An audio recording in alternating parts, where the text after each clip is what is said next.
Hey guys, let's talk about Kubernetes pod. So a pod is a collection of containers and its storage inside a node of a Kubernetes cluster. It is possible to create a pod with multiple containers inside it. For example, keeping a database container and a data container in the same pod. Types of pod. See, pods can be single container pod or a multi-container pod. Now let's talk about single container pod. They can be simply created with kubectl run command, where you have a defined image on the Docker registry which we will pull while creating a pod, and you can see the details here on the screen, you know and example is we will create a pod with with the some Tomcat image which is available on the Docker hub. And this is one of the examples you can see here. Now this can also be done by creating the YAML file and then running the kubectl create command, as you can see on the screen, in the lower half.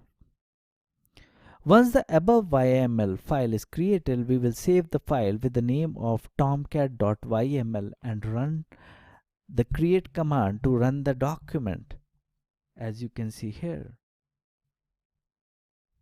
at the bottom. Let me go to the next slide. One second. Yeah. So once the YAML file is created, we will save the file with the name of tomcat.yml and run to create the command to run the document, which we already did. Now it will create a pod with the name of Tomcat. We can use the describe command along with kubectl to describe the pod. Let's talk about multi-container pod. Now multi-container pods are created using YAML mail with the definition of the container, and you can see the code on the screen right now. We have created one pod with two containers inside it, one for Tomcat and other for MongoDB.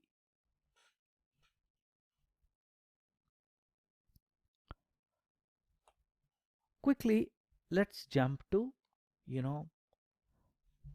Kubernetes replication controller.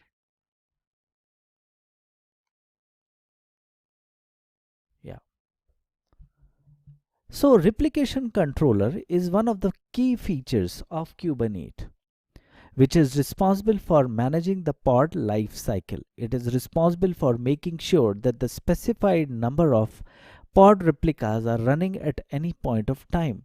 It is used in time when one wants to make sure that the specified number of pod or at least one pod is running. It has the capability to bring up or down the specified number of pod. So it is a best practice to use the replication controller to manage the pod life cycle rather than creating a pod again and again. And you can see this on the screen. Now I would quickly like to walk you through setup details. Now, kind replication controller. In the above code, we have defined the kind as replication controller, which tells the kubectl that the YAML file is going to be used for creating the replication controller. Name Tomcat replication controller. This helps in identifying the name with which the replication controller can be created. Will be created rather. If we run the kubectl get rc less than tomcat replication controller, it will show the replication controller details. Replicas 3. This helps the replication controller to understand that it needs to maintain 3 replicas of a pod at any point of time in the pod life cycle. Now, name Tomcat. In the specs section, we have defined the name as Tomcat, which will tell the replication controller that the container present inside the pod is Tomcat. Container port 7474. It helps in making sure that all the nodes in the cluster where the pod is running the container inside the pod will be exposed on the same port 7474.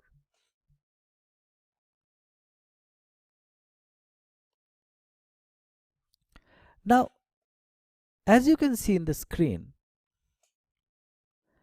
here Kubernetes service is working as a load balancer for 3 Tomcat replicas. So this is, just to visualize, you know, let's quickly get moving to, Kubernetes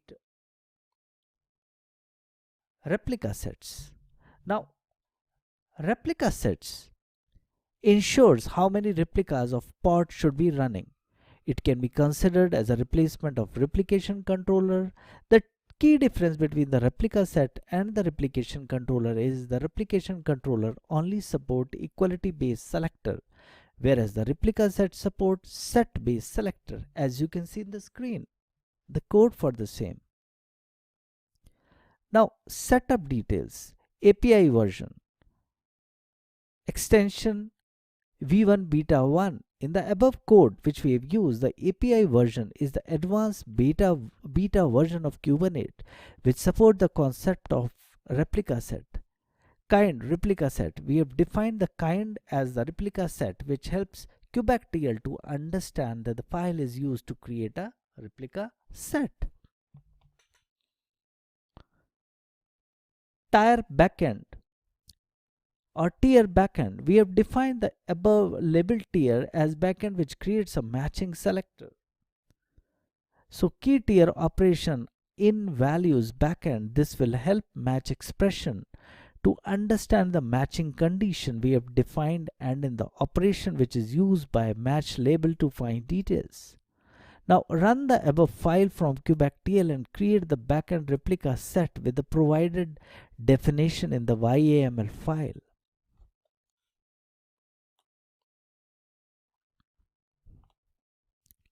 This is again for the visual understanding. Okay, let's quickly get moving to Kubernetes deployment. Now, deployments are upgraded. Yeah. Kindly bear with me, guys. Deployments are upgraded and higher version of replication controller. They manage the deployment of replica sets, which is also an upgraded version of the replication controller. They have the capability to update the replica set and are also capable of rolling back to the previous version. They provide many updated features of match label and selectors. We have got a new controller in Kubernetes master called the deployment controller, which makes it happen.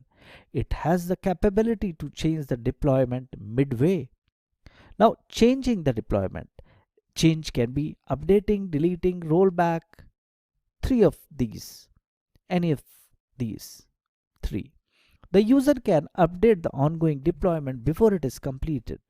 In this, the existing deployment will be settled and new deployment will be created. Deleting. The user can pause, cancel the deployment by deleting it before it is completed. Recreating the same deployment will resume it. Rollback. We can roll back the deployment or the deployment in progress. The user can create or update the deployment by using deployment spec dot pod template spec is equal to old rc rod pod template spec.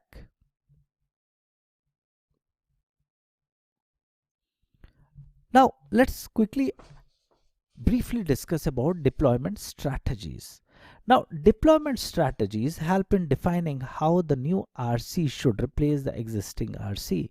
Recreate or rolling update. Recreate. This feature will kill at the existing RC and then bring up the new ones. This result in quick deployment. However, it will result in downtime when the old pods are down and the new pods have not come up. Rolling update. This feature gradually brings down the old RC and brings up the new one. The result in slow deployment. However, there is no deployment. At all times, few old pods and few new pods are available in the process.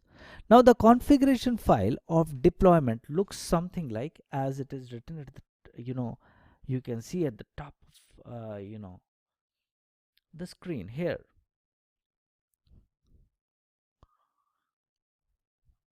And this is for the backend. In the above code, the only thing which is different from the replica set is we have defined the kind as deployment. Now this is for create deployment. Another example is fetch the deployment, which is again as I'm pointing through my cursor. Now to check the status of deployment, this is the command. Updating the deployment is this, and rolling back to previous deployment is this, and that is what we discussed.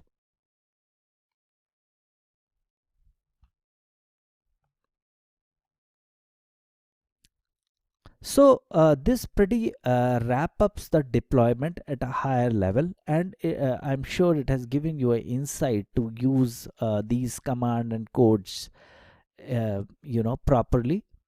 So with that, I'm taking a pause here, and we have a couple of things more to cover, which we will cover in the next lecture related to Kubernetes commands. So thank you very much.